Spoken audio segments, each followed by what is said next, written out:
In this video, we'll take a closer look at Elevenlabs text-to-speech software and ask the question, can it replace human voiceover artists? Artificial intelligence is rapidly transforming many industries, including voiceover.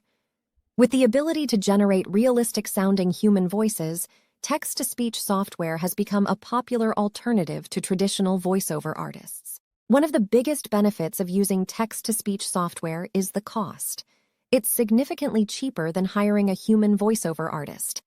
Additionally, you can generate voiceovers in multiple languages and accents quickly and easily.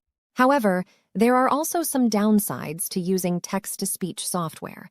The voices can sometimes sound unnatural or robotic, lacking the nuances and emotion that a human voice can bring to a project. It can also be difficult to find the perfect voice that matches the tone and style of your project. Will text-to-speech software completely replace human voiceover artists? It's unlikely. While it can be a useful tool for many projects, there will always be a demand for the unique qualities that a human voice can bring to a project. In conclusion, while text-to-speech software can be a cost-effective and efficient solution for voiceovers, it's not a complete replacement for human voiceover artists.